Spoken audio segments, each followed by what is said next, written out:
Yeah, unfortunately, several people got sick. No one got really sick, but I shouldn't say that much. A couple of them were actually pretty, which, that's Mexico, right? I I was mean, just about to say there's a long-standing joke about not drinking Mexican oh, tap water. yeah, which everyone was warned against, and I don't think anyone drank the tap water, but whatever it was. But other than that, I've been Tulum, which is down near Cancun, the beautiful, beautiful, beautiful place. Was And it just a holiday or was it no, it was a an event? wedding, A a wedding? wedding. Yeah, Oh, yeah, it was great. And I mean, the wedding itself was very nice, and the was my nephew, so that the niece, the yeah. new was very nice, and her family was very nice. So it was all, and we flew through Newark with no trouble at all. So that was, It always feels like it's a challenge. Yeah, I can imagine. well, it's funny, Newark. I mean, they're having the trouble now, but it used to be a real pit. But they've renovated. It's now actually quite a nice airport physically. Okay. Yeah, because the last time I flew through Newark was 2014. That's a long time ago. God. Yeah, oh no, it was horrible. We flew through it a couple of years after that, maybe 19, and it was still a mess. But now they've Yeah. renovated, and plus it was empty because I think half the people probably canceled. So it was really quite.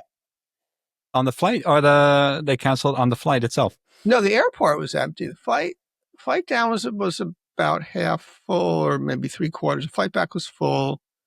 A lot of people Oh, go down for the weekend there. It's like, I think there were like three bridal parties on the airplane kind of thing. seriously, people just go down for the weekend too. It feels Yeah. like going from here to to the south of France or Spain, and people don't usually go for the weekend. No, it's about 3.5 hours out of Newark flight, maybe three. Wow. Yeah, that's not a bad flight. Anyway. I mean, Los Angeles is a whole lot further. You don't Oh really do yeah, that for no, the weekend, no, I guess. definitely closer to Los Angeles. Yeah, well, good to hear. Hey, and thanks for doing this. You did ask at the while we were trying to set this up, send over any questions, and then I ran into Paul Meinshausen from AMP. He said he just prefers to kind of do a kind of winging it, kind of doing a chat, and Sure. I think we've got so much to talk about anyway, and sticking to some kind of structure might kind of hold back our creativity about the category. No problem. Again, I talk about this all day long, so it's not a problem at all. Does how does your family respond? I know that when I mentioned CDP to my wife, I always use this metaphor from a TV program called Friends, where there's this guy called Chandler, and he does something with that's the question. Nobody knows what he actually does for work, and it's in one of the episodes they actually the two of the characters they lose their apartment to Chandler and his roommate because they couldn't answer the question, what does Chandler do? What's Chandler's job? And nobody knows it. And it's kind of this running thing through my life. How do I explain people what digital analytics was when I started in that 20 years ago? And how do I explain now what customer data platforms is to people who are not in it? How do you do that? I mean, you've been in this even longer than I have probably, but have you ever felt, or have you just surrounded yourself with people who understand what you do? Well, no one knows what I do either. Actually, it's a running joke in the family. No one ever has done that. Even though for years I was a tech consultant, you would think that people would understand that. One of my kids eventually said, "What's the problem? He helps people buy software." And it's like, well, yeah, that's really all I ever did. But now, because I run the institute, try explaining what the CDP Institute does. Yeah. Good luck with that. Sometimes I tell people I'm a publisher. Sometimes I tell them we're a trade association. Sometimes I'll just give up and say, because it really is kind of hard to explain, or educational organization, because we're a little bit of everything. So that always Yeah. comes up. I mean, it came up this weekend. I was sitting next to a guy who actually turned out to be a data engineer. And it's like, oh, I work in technology. So it's, oh, what kind of, so all customer data. And people kind of understand what customer data is. Not Usually, fully though? yeah, usually I was like, well, your office, you have a list of your customers, that kind of stuff. So we try to make it concrete. But what CDPs actually do technically, I don't even bother unless they're in the business, and then they know, right? And it seems to be getting a little bit more confusing day by day. But how did you? I have heard of this, but I've there. I don't know how people should verify this. I've seen a discussion between Lytics and Particle about who was the first one to call themselves a customer data platform. No, I And I did invent the term. There's a blog post I can point to where yeah, I introduced the term. Yeah, so there's how did that happen? Is that one of those paper napkin moments at a bar or sitting at watching TV and like, what should we name this? Well, not exactly. I mean, again, I've been a tech consultant for many decades, right? And so, you know, part of being a tech consultant is you're right about the industry. So I was doing that and reviewing a lot of software, and I saw there were these systems that were appearing that were building their own database, which was a different thing at the time because up until then, you would have application software like predictive analytics or campaign management or something, and that would attach to a custom built data warehouse. And they were separate things, and that was actually considered to be a selling point. You know, you could use it anywhere. And then all of a sudden, we saw these systems that were building their own data warehouse as part of the application. So that was a new thing, and it needed a new name. And I will admit that I did check that the acronym CDP was available. You know, you got to make sure you're not treading on anyone else's toes because acronyms are three-letter acronyms are, you know, incredibly important. So CDP was available, and so customer data platform kind of fit that. And so that's why it's customer data platform.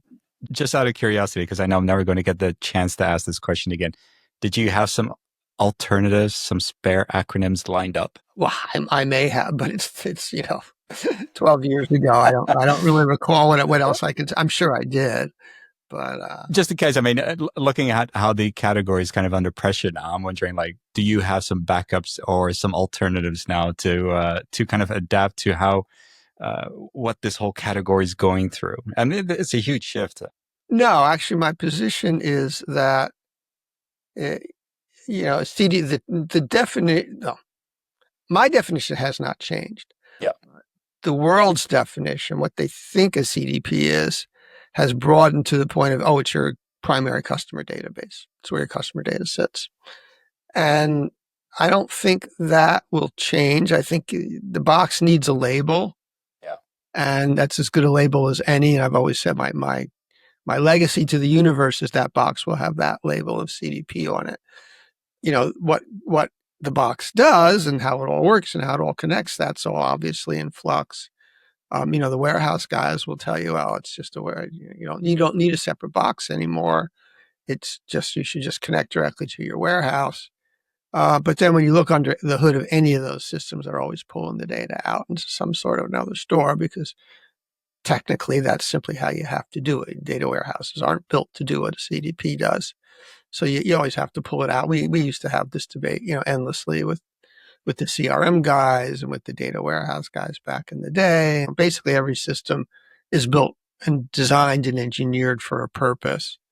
And you try to use a system that was designed for one purpose for a different purpose, that's not going to work. So warehouses aren't built for real time. That's not what warehouses are for. So yeah, you can try, but the only way you make it work is you pull it out and you pull it into memory or you pull it into a separate data store. And well, guess what? Now you got your box and you're going to put a label on that box. It might as well be CDP. So yeah, that's people don't want to hear about CDP as much anymore. It's gotten a lot of people attacking it kind of for business marketing reasons more than because I think they really thought there was an issue with it. So other products have to have something to sell against. Yeah, true. So there's that. It's funny though, if you look at both kind of these upstream and downstream variations that are screaming out the top of their voice, their lungs, like we have CEPs with CDPs built in, or you have the composable CDPs. They still cling to that CDP.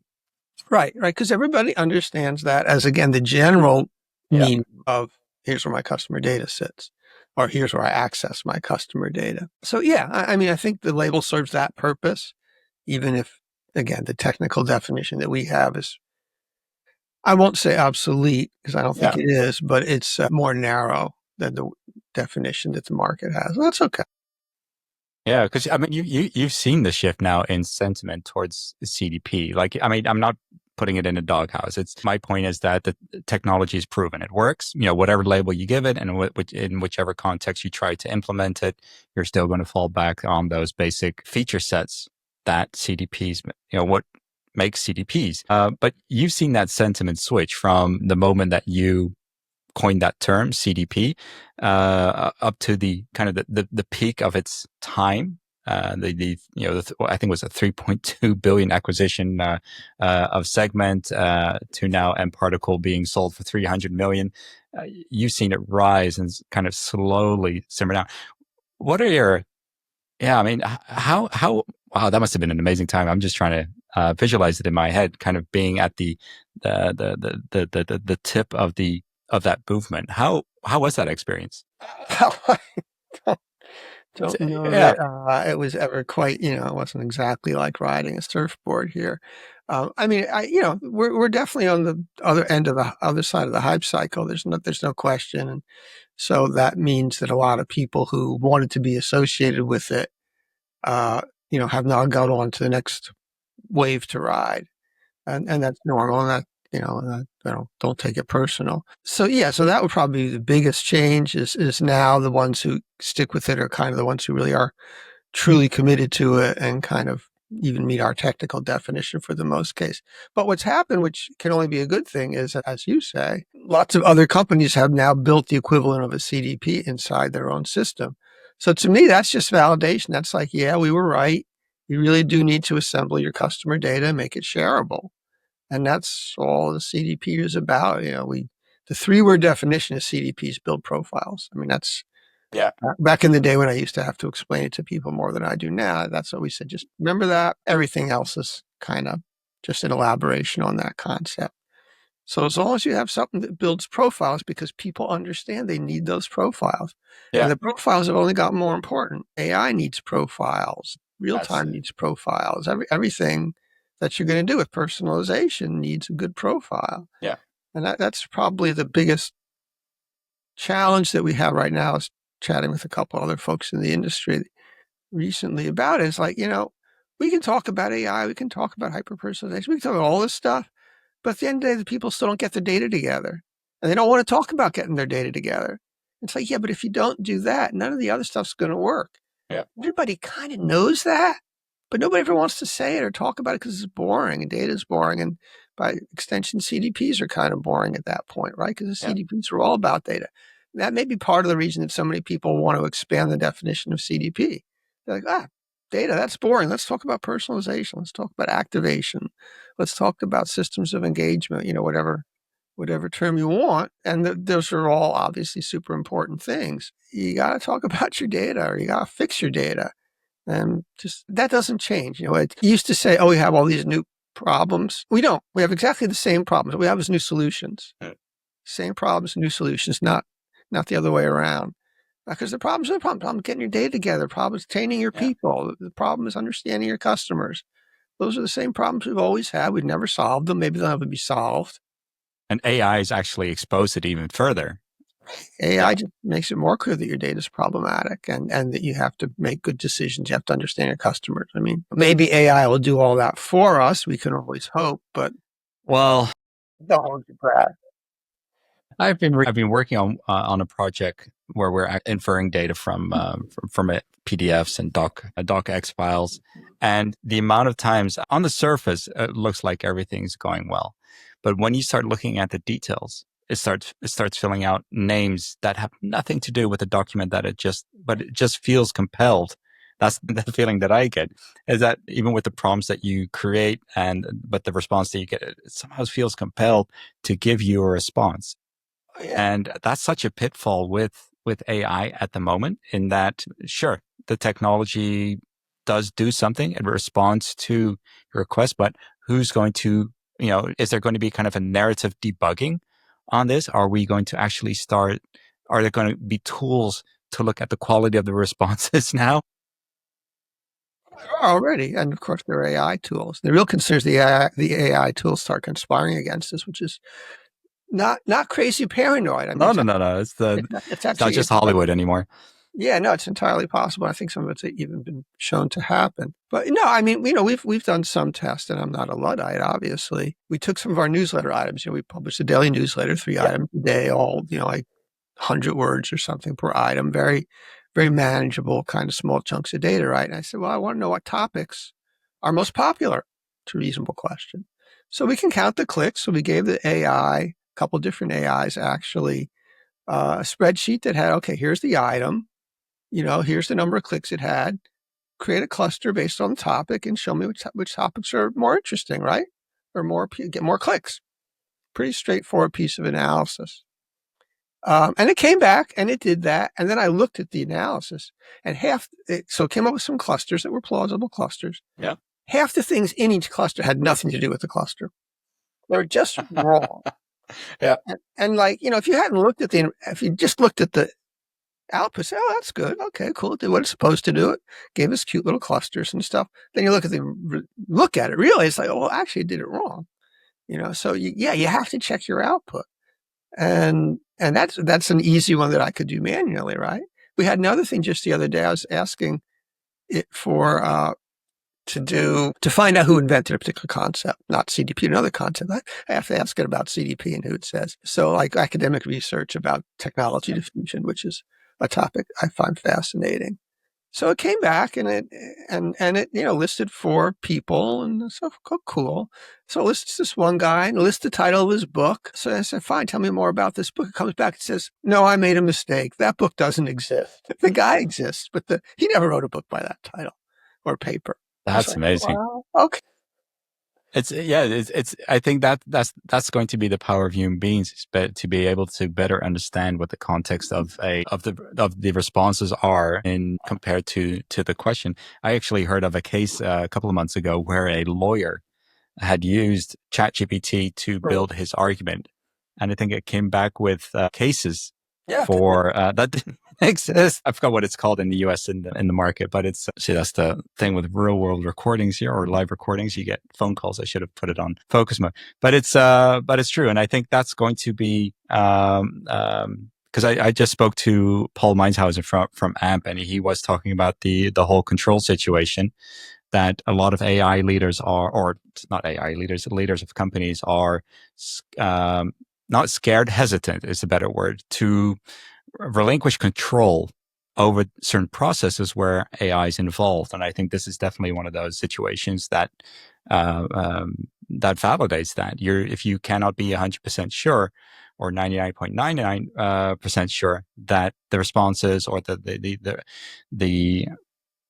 whatever you get back from AI is going to be valid, you're running a risk. And especially with where CDP is involved, with all that sensitive information about the persona, all the events that are linked to that persona. Yeah, that leaves a lot of room to errors in the interpretation of what is actually happening. Oh yeah, no, it's very dangerous. And as you say, the people who do this understand that extremely well because they see it firsthand, of course. And again, there are already it'll probably get better with the next software that's AI checking other AI. So because of course, if you're an AI company, that's how you solve your problem with more AI, right? And you have no choice because this is well beyond the capability of humans to check. Yeah, but you do have to take it very seriously. And so that kind of brings me to the question: do you think CDPs are ready for something like AI yet, or are we just kind of still scratching the surface on that to discover what the possibilities are? Well, the CDPs can make use of AI for things like identity resolution and enrichment, or at least, and actually data access. So data modeling, bringing in data sources is a traditional bottleneck that AI is great at. Discovering where the data sits in your company's systems, which is partly for the CDP and partly for privacy and partly for other reasons. So there's a lot of applications for AI within a CDP. And then, the second part of that is, okay, AI using a CDP's output. And it's, as I just said, it's as good as the data. If people pay attention and build good data, then the AI will have good data to work with. If they don't, it won't. And that's not exactly the CDP's fault if people don't care they need to. That's what I've often experienced, though, is whenever I get challenged around the CDP in the sense, what does it deliver? And I always try to explain it. And my go-to line is always that it's indirectly linked to your P&L, to your profit and loss. But then a lot of that does depend on how you set it up. And one of the biggest ones has always been data quality. And it's so hard to put a price tag on data quality to the point where leadership says, that's something we need to invest in. I was at a Measure Camp, which is a popular event here in the Netherlands. I think it's, or in Europe, and I think it's on the rise globally in the US as well. There was one in Chicago, and a friend of mine said, yeah, everyone's hiring chief AI officers. Well, not everyone, but it's in relative terms compared to nobody's hiring a chief data quality officer. Why? I mean, in the conversations that you've had or in the networks that you've been in, what is your thoughts around why data quality has always been given such a low priority? And time again, we're running into the problems of poor data quality. Well, again, as I said, it's been there forever. I always used to say it's like brushing your teeth. You know, nobody, I mean, yeah, you brush your teeth, but it's not like you don't get excited about it. Hopefully you brush your teeth. You know, so nobody really wants to think about it or do it. And the, not to extend the metaphor too far, but you know, the benefits are not necessarily immediately obvious, right? You brush your teeth because over the long term, that's what it takes to keep your teeth healthy. And over the long term, that's what it takes to keep your data healthy. So if you skip a day with your data quality, it's not going to immediately be apparent. So it's very easy for that to sort of just fall by the For you to wayside. mention cavities here. So, you know, again, that's a been a problem for decades, and it doesn't go away. It's somebody else's problem, typically, right? It's not my problem. I mean, even if I'm collecting the data, I'm collecting the data because I want to deliver packages. Well, the data that I capture will be okay for delivering packages. It might not be okay for a computer to use because I can deliver a package by say, leave it on the front porch of the third house, you know, behind the big pine tree. And that'll work for a delivery guy because he sees the pine tree, but it doesn't work for a computer, obviously. So you put that data in. It's quality in the sense that it's fit for purpose, which is the real definition of quality. But now you have a different purpose, and now it's not quality data for that purpose. So they have to convince the guy who's capturing the delivery addresses to go to the trouble of putting in the proper postal address, which has zero benefit for him. So how do you do that? And that's where governance comes in, and that's where you have to have your senior people, your management, you know, basically force people to stop that already. Sorry about that. So it's just something you have to do. The interesting thing is you look at the surveys. Well, there's two interesting things. Actually, many interesting things, but I'll mention two. Right. One thing that's interesting is the senior guys and the worker bees always have very different attitudes. Senior guys, oh yeah, our data is great. Then you ask the workers how good the data is. Well, no, our data has a lot of troubles, right? So there's that. And the other problem is something that's already flown out of my mind. What was the other problem? Data quality. The difference in perspective between senior and worker bees. That was the first thing. That was the first one? That was the first problem. That was the second. I thought it might trigger something else. With data quality, what we were just talking about. Well, it's somebody else's problem, but that's not it. Whatever it was. I'm sure it was very profound. It'll come back. Probably was. I always run into these situations myself. And then well, you usually take notes when you're speaking, so you don't do that, but that's distracting. Anyway. There are apps for that. But I mean, maybe the point was, again, just that it's been a problem forever. Yeah. And, you know, it will remain a problem because it's not sexy. And, you know, maybe the point was to your comment about, it was about investment. It's something that is a supporting technology. You know, what's the ROI on a CDP? What's the ROI on your phone system? What's the ROI on your accounting system? Right? It simply enables your business to happen. It's not something that directly generates revenue. That's why, as you say, we're seeing the CDPs embedded in email systems and website systems and personalization systems and stuff. Yeah. Those are things that generate revenue, right? And those are things that they're close to the money. Yeah, that do get people excited. So those are much easier to sell than the CDP, even though the CDP supports them. That's funny that you say that. I remember when, I think it was like 15 years ago when the first A/B testing solutions came on the market. Right. I can't recall most of them. Optimizely was one of them, but then you had Google Optimize, and there were a few before them, VWO. And it was so interesting to see how many people jumped on that at the time, this whole CRO. Like you said, maybe it was or is sexy to be that close to where you can actually change or influence your visitors' behavior to do something and claim the how would I say it? Claim the honors for that. Well, you know, if you're doing implementations for data or data quality improvements or anything further downstream or further upstream, you're a real worker bee. It's like more like a mine worker. It's nothing to be too glorious about. But I've always found that's the great place to be. Well, it's necessary. And actually, now that I remembered my second point, which was the surveys, because we're talking about surveys.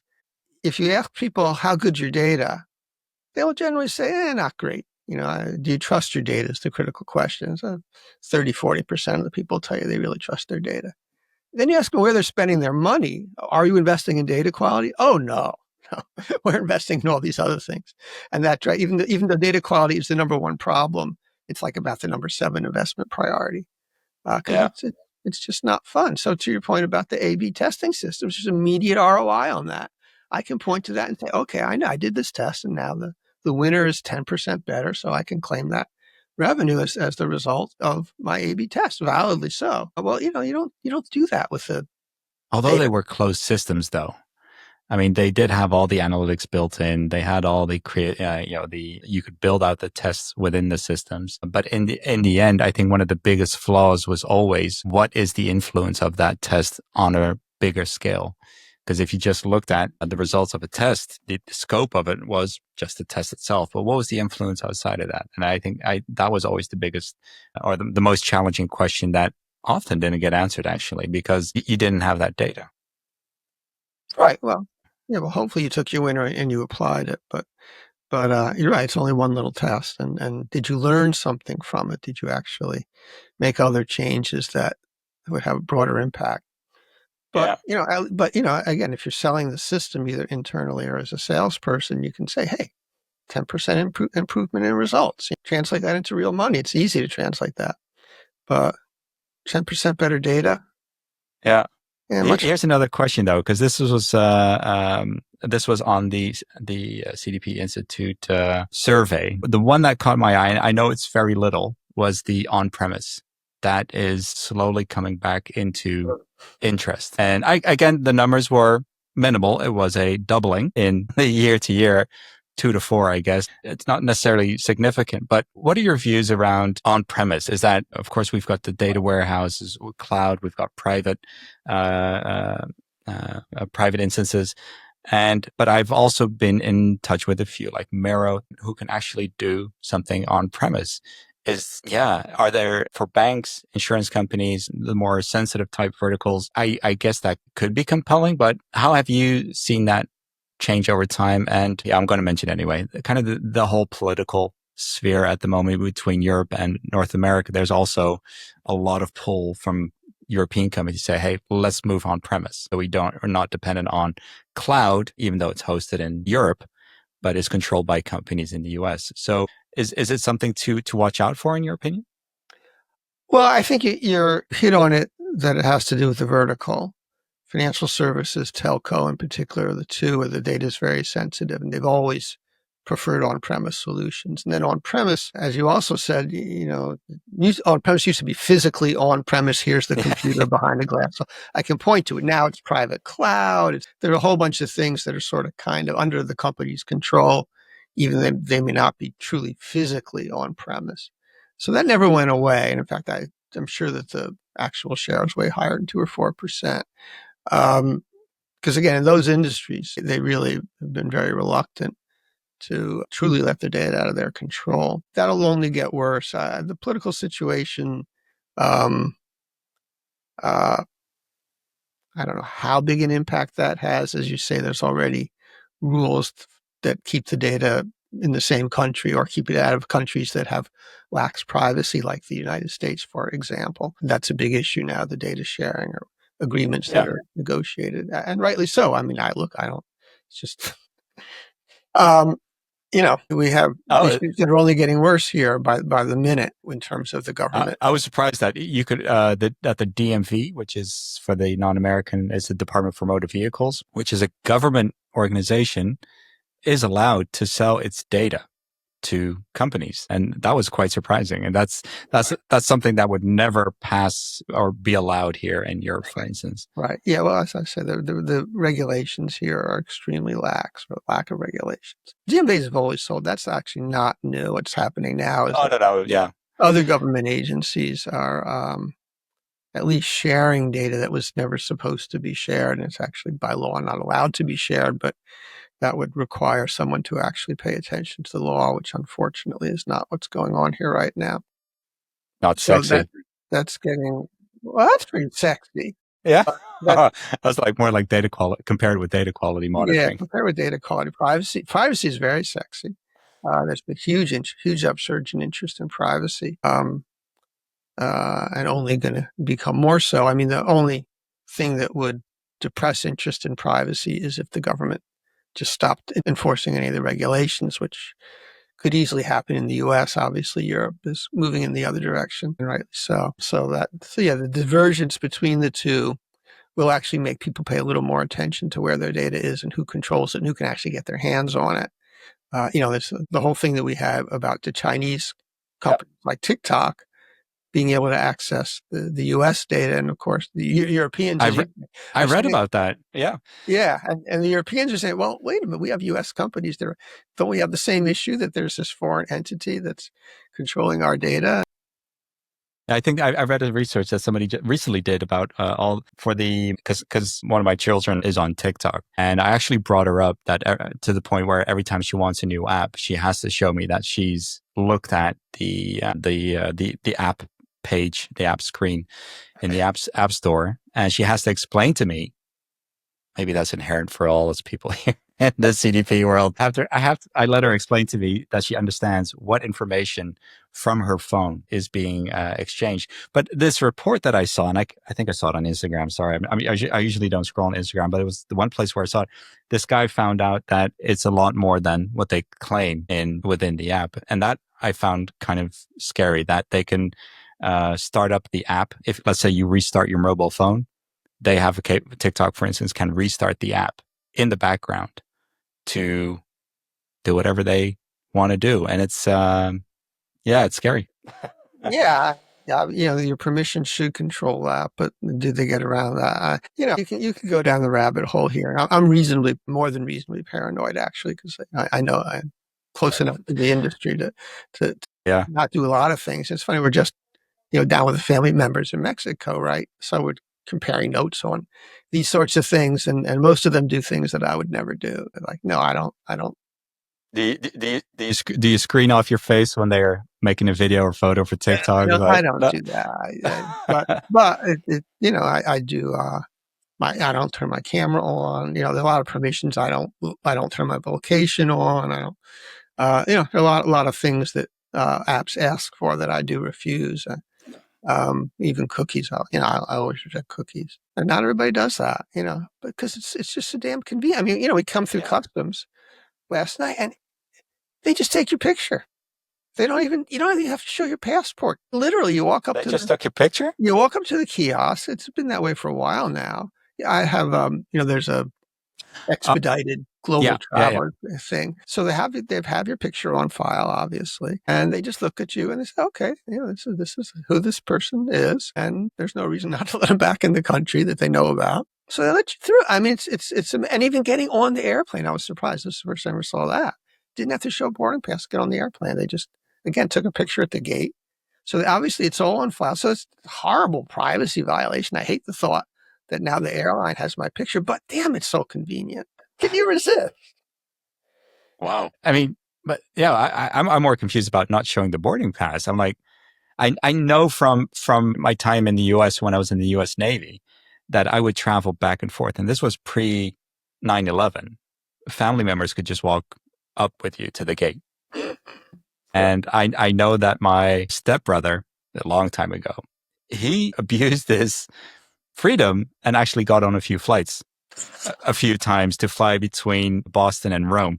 But I don't know what happened once he got through customs at Italy, because I think they check it against boarding lists or passenger lists. Sorry, but he did show up in Rome quite a few times like that. But that you could get on a flight without a boarding pass. Maybe you had an RFID chip in the boarding pass these days that they know that you're. Well, we actually printed them out again because we're old school.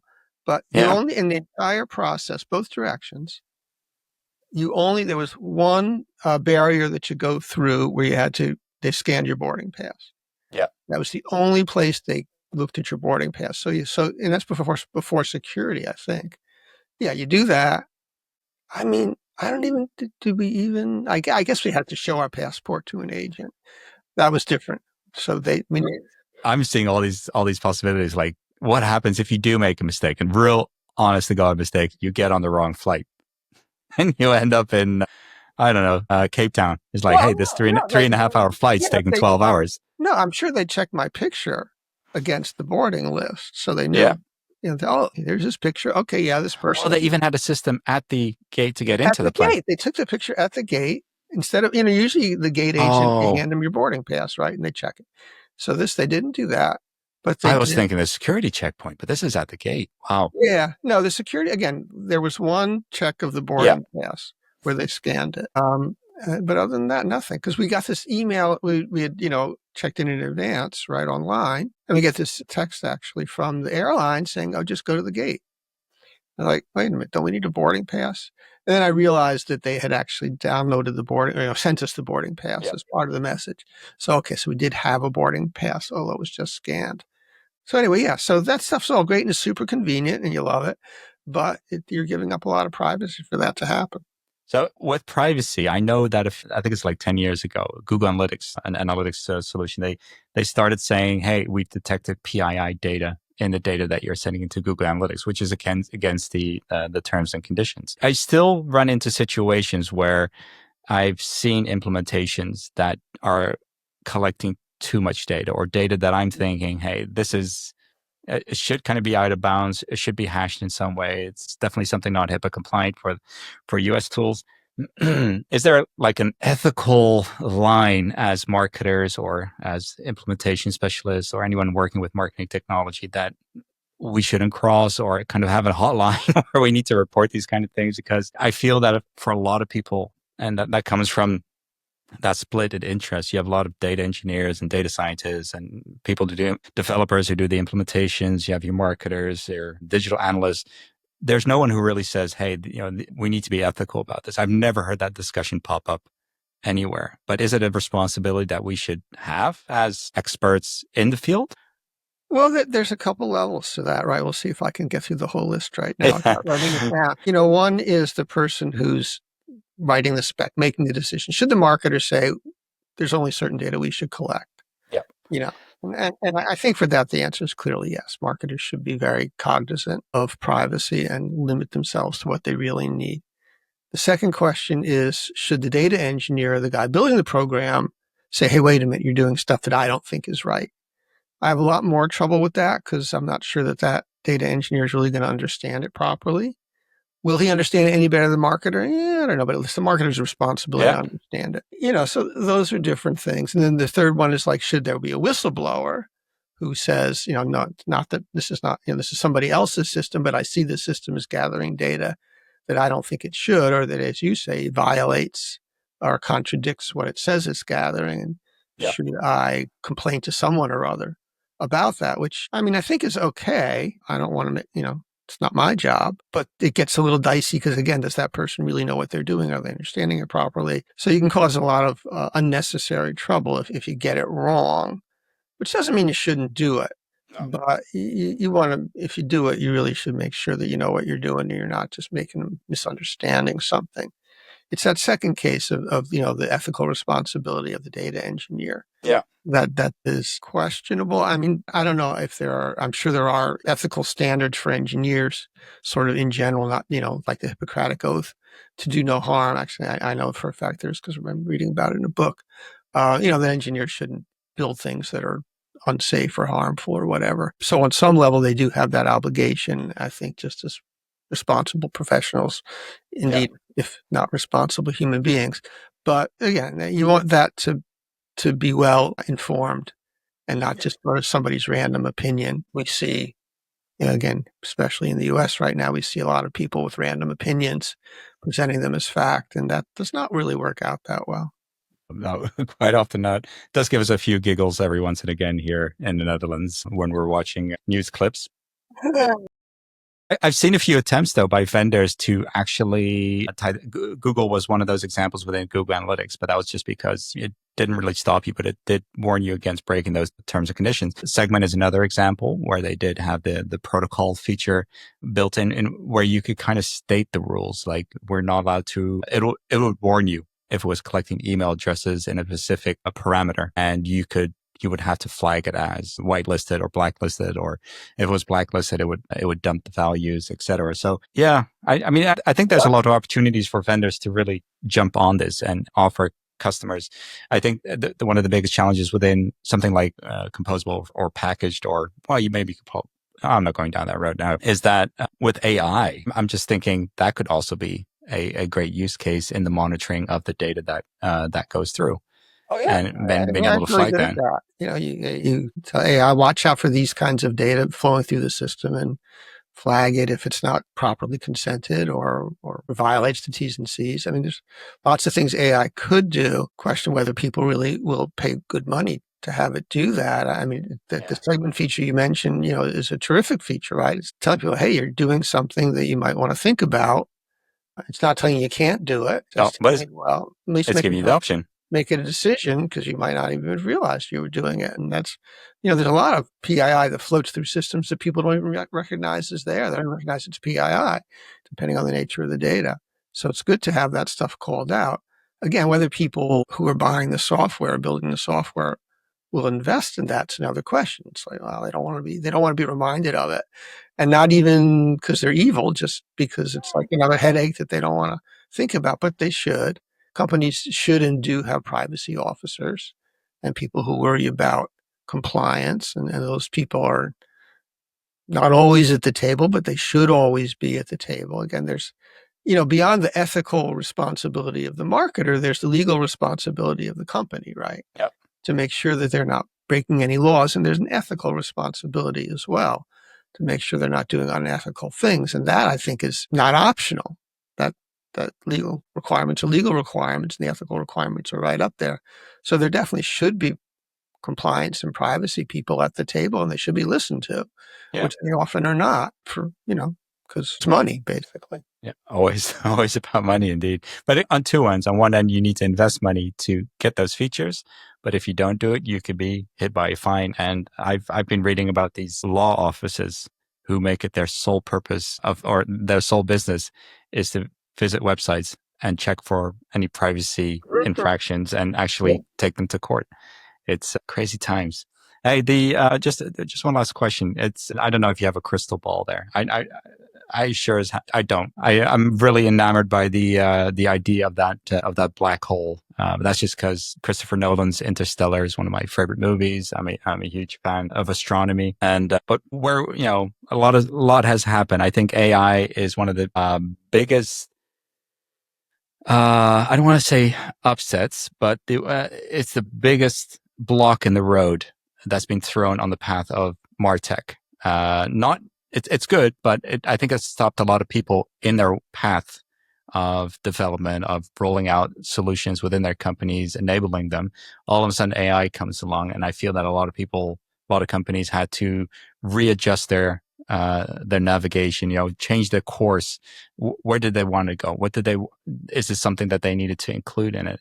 The question, and that's a long way around to get to the question, is what do you see for like the next 12 months? I mean, what are you hearing with the talks that you're giving, the questions that you get asked afterwards? Are there any kind of trends that you find interesting that haven't really gone into the spotlight yet? Okay, well, you just triggered about 18 different thoughts. Sorry.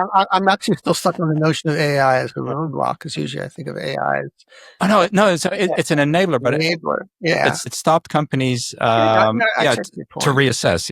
Yeah, okay. So it has slowed things down. And there actually has been some of the surveys showing that investment in Martech has slowed down as those dollars shift to AI. So even on a very practical level, people aren't spending as much. Some people aren't spending as much because they're spending it somewhere else and there's only so much money to go around. Obviously, all the vendors are working like mad to incorporate AI in their products. That's just doing a very interesting piece of analysis, looking at, again, our news items and classifying how they were using AI. And basically, there weren't any that weren't mentioning AI. Nobody even talks about products today without mentioning AI. Yep. But, how much real AI is in some of those things is a different question, right? So the vendors are all investing. The question is where to invest. If you're a vendor, you can invest in putting in co-pilots and, little things that make your system easier to use and more effective and so on. And they're kind of just scratching the surface, but they add value. They're also, however, just not really taking advantage of the full power of AI, because AI will really change things dramatically. Eventually, marketing really will be something totally different as once AI is kind of fully deployed in its transformed ultimate state. I just wrote a little blog post about this, actually. So if you're a company, do you want to be patching the current technology, recognizing that in the future, that technology will be totally obsolete? So even CDPs, which I don't think will be obsolete, you can make the argument that AI will enable companies to, on the fly, go into the data warehouse or even the source data sources and pull the data out, so you don't need to assemble it in advance in a separate CDP. I think for technical reasons, that's not going to happen, but you could argue that case that AI will be able to do that. So if AI does that, then there's no more CDP. If I'm a CDP company, do I go into a different thing? Do I develop that AI tool that's going to do that data collection in real time, recognizing that there's a million other people out there who see that and who may have, in many cases, more resources than I to do that? It's a very tough investment decision for a company. As a user, your life is a little simpler because those products really don't exist yet. So you just want to kind of keep your eyes open and begin to invest in that. And the question is, what's the transition between the simple process of substitution of just making current products a little better and developing this new futuristic product that's really going to replace everything, except we don't know exactly what it is, but there are some intermediate stages to go through. So like automating a single process, okay, or automating campaigns in a single channel. Yep. It's way more than just substituting co-pilots. It's a much deeper thing. Not going to be the ultimate solution, because the ultimate solution will be omni-channel. But if I'm in that industry, I probably want to think about investing both as a systems developer and as a user in things that at least automate a process. We're not seeing, and a lot of the vendors are at least thinking about that. Very difficult. I mean, not easy. Well, the main or the key theme that I am hearing is that it's post collection. So this is when you have the data. Everything still revolves around the data that you have and how to activate it. And like you said, the CDP still has a lot of functionalities left in it. I don't think they're going to disappear. And I agree with you on that. They might just get a different shape, might be pushed into a different module within another existing tool. But there are still some things that AI rightfully still can't do. And that is, it's interesting. But yeah, it did catch my attention when I was looking at a few of these vendors and how they're applying AI. It's good to see, though. What I did like is the creativity that bubbled up, and that a lot of these CDP vendors have found their own unique way in implementing or embedding AI into their solution, be it generative, be it more system integrated. And I think it's going to be a good space to watch for the next 12 months. Oh, absolutely. Thank you so much for your time today, David. And sorry for the kind of unscripted, unprepared type solution, but I think we covered a lot of topics today, and It's really filled my head. And definitely looking forward to reviewing all of this and maybe see you again in 12 months to see what those predictions or those insights came true. Very good. Yeah, it'll be an interesting 12 months. All definitely. Right. My pleasure. Take care.